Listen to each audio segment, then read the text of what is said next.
Good morning friends. आज मैं आपको जन्म कुंडली के बारे में विस्तृत रूप से बताने जा रही हूँ।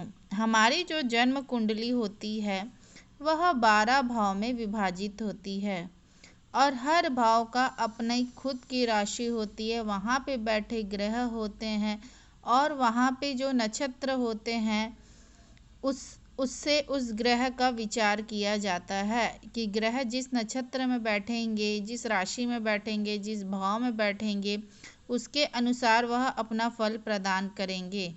तो हमारी कुंडली में जो 12 भाव है वो हमारे जीवन के 12 भावों से जुड़ी हुई होती है और हर भाव का अपना एक स्थान होता है। हर स्थान का अपना एक महत्व भी होता है। तो आज मैं आपसे सबसे पहला स्थान जो होता है वो है प्रथम स्थान। प्रथम स्थान को हम लग्न के रूप में जानते हैं और लग्न ही हमारा जीवन है। हम लग्न है, लग्न से ही हमारा व्यक्तित्व बना हुआ है।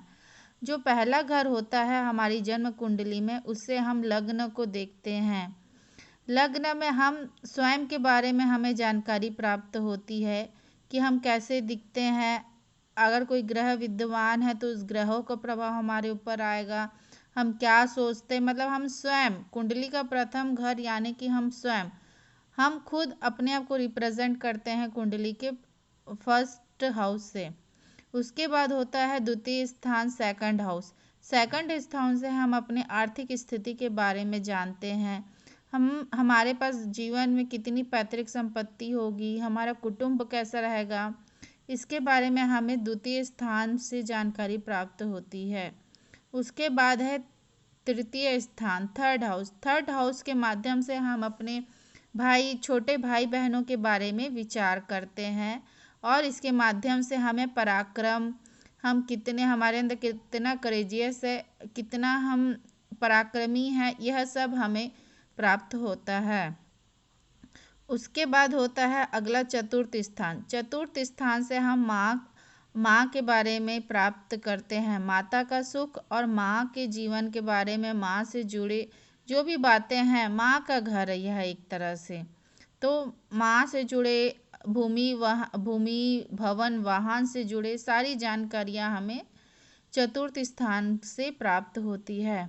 उसके बाद है पंचम स्थान, पांचवा घर, फिफ्थ हाउस। फिफ्थ हाउस से हमें संतान, ज्ञान, विद्या, बुद्धि के बारे में जानकारियाँ प्राप्त होती है। इसके बाद सिक्स्थ हाउस, षष्ठम स्थान से हमें रोग, रिपुण, शारीरिक गतिविधियों के बारे में पता चलता है और यह ऑलवेज कंपटीशन का भी हाउस है। तो कंपटीशन के बारे में भी विचार, प्रतियोगिता परीक्षा के बारे में भी विचार, प्रतियोगिता के बारे में भी विचार इसी भाव से किया जाता है। अब अगला आता है सप्तम स्थान, सप्तम हाउस। यह होता है हमारे पार्टनर का हाउस। इस हाउस के माध्यम से हम अपने पार्टनरशिप और भावी पति पत्नी के बारे में जानकारियाँ प्राप्त करते हैं। इसके बाद होता है अष्टम स्थान। अष्टम स्थान, एट्थ हाउस के माध्यम से हम दुख, मृत्यु और जीवन में अचानक से प्राप्त होने वाले धन संपदा, आर्थिक स्थिति के बारे में भी प्राप्त कर सकते हैं। गड़ा हुआ धन के बारे में भी यहीं से विचार किया जाता है।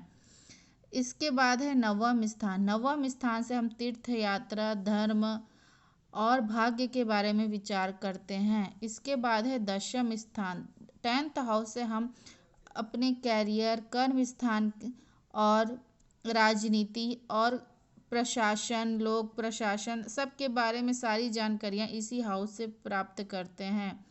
इसके बाद है एकादश स्थान। एकादश स्थान से हम अपने इनकम ऑफ सोर्स, आय के स्रोत से हम पता करते हैं कि हमारा भविष्य में हमारा इनकम ऑफ सोर्स वाला फैक्टर कैसा रहेगा और इसके माध्यम से हम मित्रों के बारे में, यह हाउस ऑफ डिज़ायर का भी घर है तो यहाँ से भी सारी जानकारियाँ प्राप्त होती है। जो 12th हाउस है वो आपका है वैभव। आपके जीवन में किस ग्रह के कारण कितना व्यय होगा, किस रास्ते में व्यय होगा, सही रास्ता कि गलत रास्ता, ये सारा विचार हम इसी भाव से करते हैं। Okay, thank you.